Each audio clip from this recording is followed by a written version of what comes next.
It's not a valid fear. Military personnel will execute the orders put down by their commanders. If they are told to serve with gay people, they will serve with gay people. There will be very little debate. They will execute the orders that are put down by their commander-in-chief. That is part of a professional military. That is our obligation as professional soldiers, to execute the orders put down to us. So I think that any kind of idea that there will be a mutiny or some kind of resistance in the military if we overturn Don't Ask, Don't Tell is ridiculous, and it's not really founded in any kind of historical fact. When women were integrated in the military made it work. When African Americans were integrated in the military, they made it work. Now, of course, there were problems and there were issues, and there is kind of a learning curve that needs to happen. But our military is highly professional and will execute on the orders put down to them. So on Don't Ask, Don't Tell, I think that there's a real generational divide here.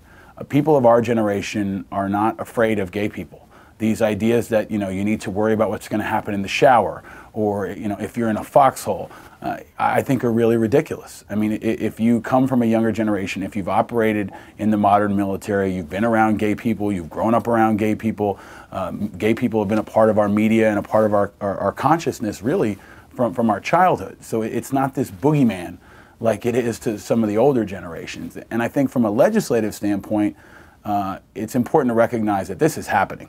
This is going to happen. I will put all the money in my pocket right now on the fact that Don't Ask, Don't Tell will be repealed. On what timeline, we don't know. Right now, it's contained in the National Defense Authorization Act, the NDAA, which is kind of the big defense budget component that Congress hasn't passed yet. They probably won't pass it before the summer recess. They may pass it before the election campaign starts. But that's where Don't Ask, Don't Tell is going to be coming out of. And it'll be interesting to see what the polling says coming out of the military. But at the end of the day, Don't Ask, Don't Tell is going to be overturned, and the people in the military are going to execute and are going to continue to uphold the level of professionalism that has really set us apart from most other folks in the world. I did. Not in my unit, but I did know people who served that were gay. There's kind of people who are in the know that the Pentagon is a place where there are a lot of gay service members, probably one of the highest concentrations of anywhere in the military. So that's been an interesting part of the behind-the-scenes dialogue that goes on.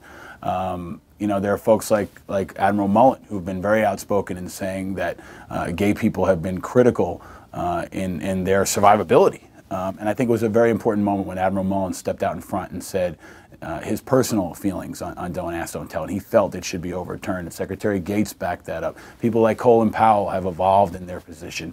And it's important to note that Congressman Patrick Murphy is the first Iraq vet elected to Congress, and he is leading the charge to overturn Don't Ask, Don't Tell.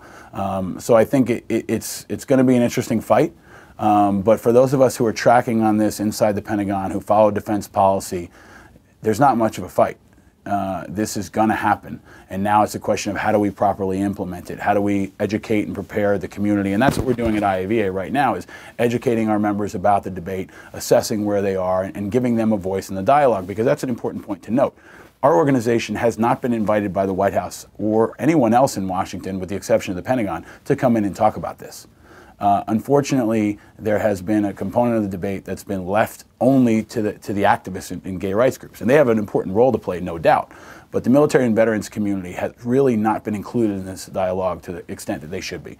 So I hope that changes, throughout this summer. I want to go to the White House and talk to the president about this. Other groups want to do that as well. And it's important to note that it's not just about whether or not we pass it, but it's once we make that change, how do we ensure that people who are serving in the military who are gay are protected? How do we ensure that their rights are protected? How do we work through the nuances of property issues and life insurance and all that other stuff that's going to be a part of figuring out how to actually implement a change? We want to be a part of that discussion, and we can be a valuable asset to whoever's driving that discussion. But so far, unfortunately, it hasn't happened.